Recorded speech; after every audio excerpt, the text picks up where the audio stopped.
Today I'm in Harbin. It's in end of July. It's very hot. The sun is shining. And I want to show you today a Chinese train station, because most of the train stations in China, also in Shanghai where I live, but here I think as well, are very big, almost like an airport. So behind me you can see right now the Harbin main train station in the city center. And now we will go inside and have a look how it's going there.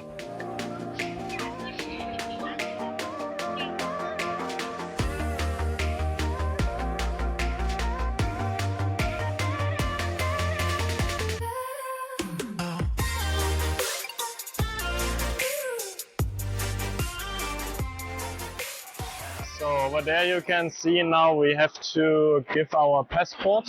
You can also buy the tickets over here. You can see right there is the ticket counter. You could go there with your passport as a foreigner to buy your tickets. But I bought it online. I will also put a screenshot here how I bought it online and how you can buy it then later on. I'm also online as a foreigner. And after this, all the Chinese people, they use their Chinese ID, as you can see right here, to scan and get into the train station.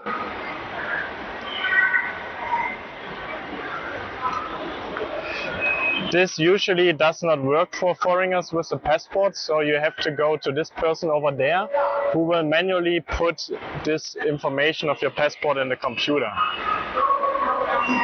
So I will go right to him right now to give him my passport, and let's see if we get in. Because in China you cannot enter the train station without an ID control. There's no way otherwise to get in. Ni hao. So he's asking me right now for my passport. So he's checking it.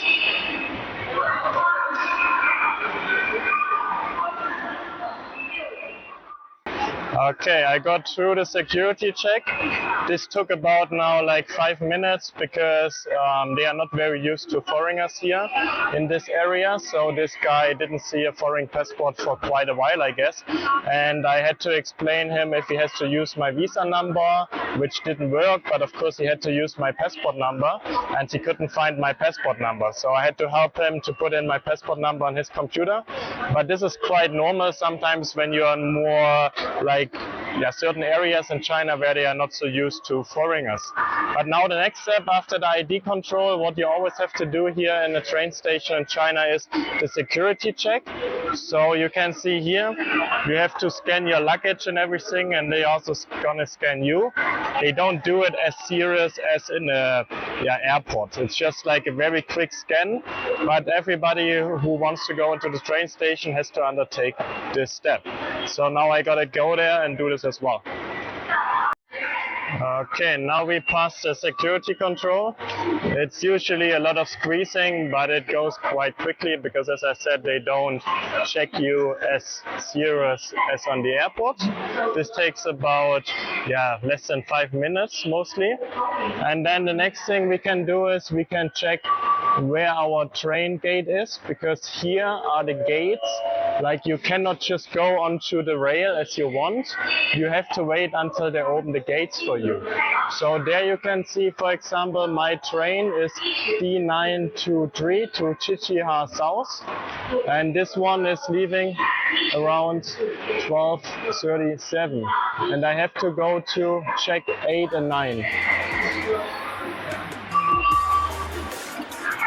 So now we go up to the different gates. Usually the gates are like in the second floor, because then you have to go down again to the railway.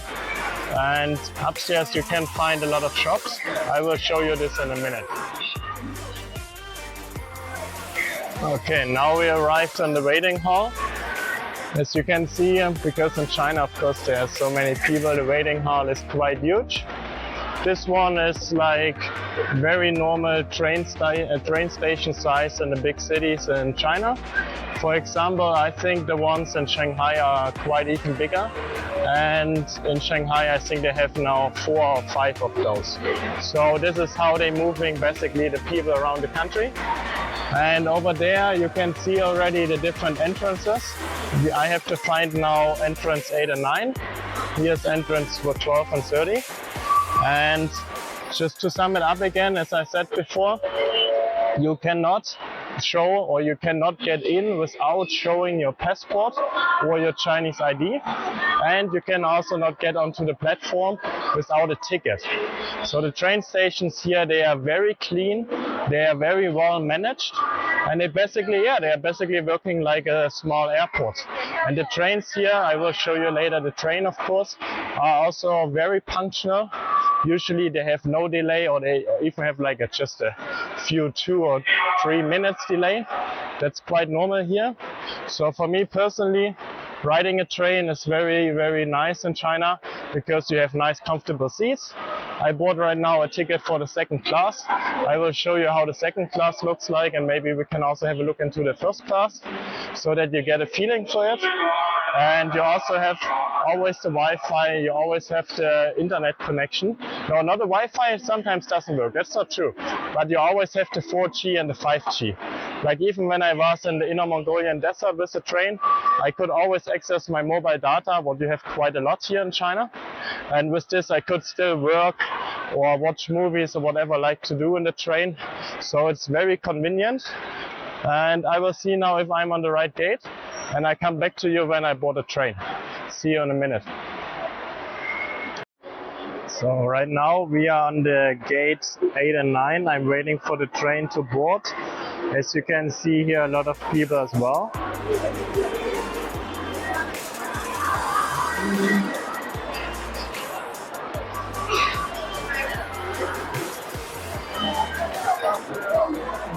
So now comes a little bit a tricky part again. As I said before, when you want to go on the platform of the train, you have to scan your ID again.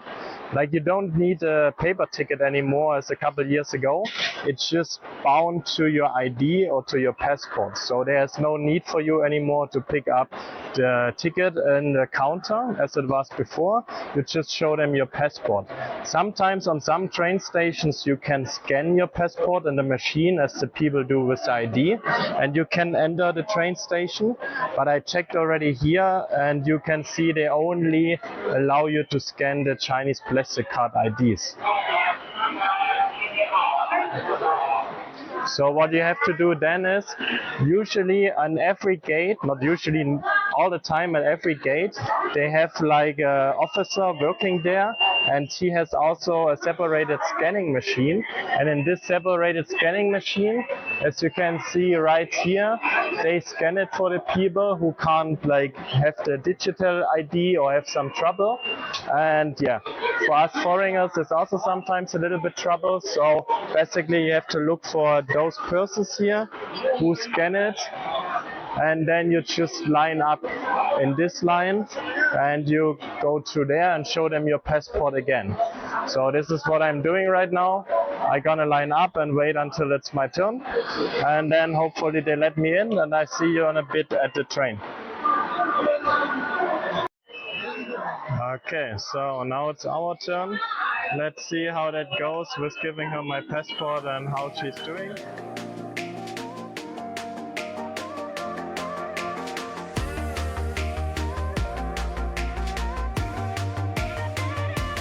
see if she let me in.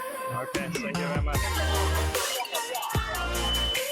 Basically we are in. Let's get out of here where it's like beeping like crazy because they're all scanning the IDs. And let's go down to the train station. It's also my first time in this train station, and I can see already it looks very, very beautiful. So, oh yeah, this looks like almost like Harry Potter style. Very nice. Let me turn the camera so you can see it as well. That's a very beautiful train station. I like it very much. Like Harbin is usually famous for the ice city in the winter. So they have like an ice festival, and it's up to minus 30 degrees. So I imagine this one can look even more beautiful like in the winter time. It's a little bit like Harry Potter style, I would say. I like it very much. And as you can see, there's no people waiting on the platforms, just people going to the trains, because as I said before, and as you just see, you can only enter the platform with your ID. So that makes it very secure and very clean.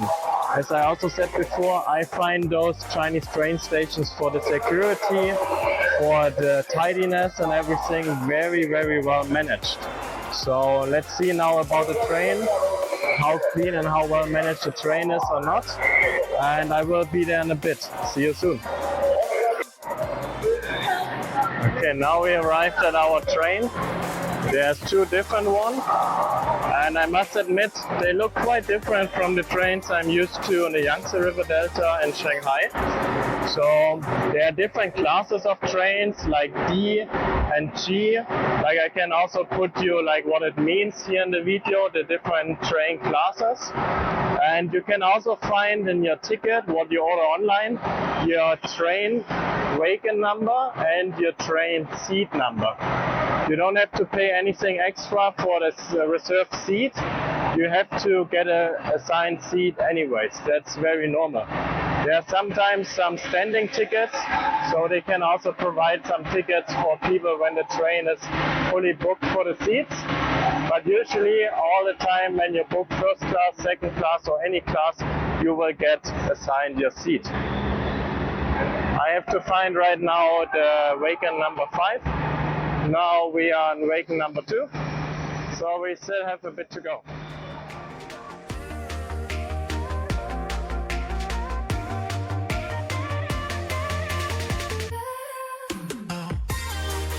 Okay, now we found the wagon number 5. I have the seat 1C, so this should be very easy to find. It's on the one end or the other.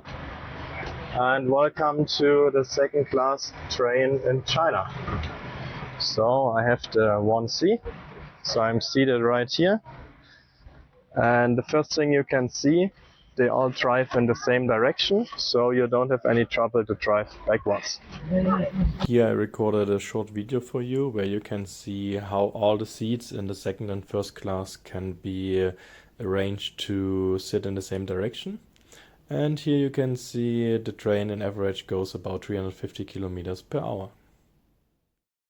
We arrived now at Qiqihar train station. I will also put you some pictures in how the train inside looks like for the first class and the second class. It's wide as the trains I'm used to in South China, but it's okay. For the ticket, just about 100 renminbi, what is roughly like $15 to have like 1.5 hours to Qiqihar. It was totally fine, and you can also scan the QR code in the train seats where you can order some food.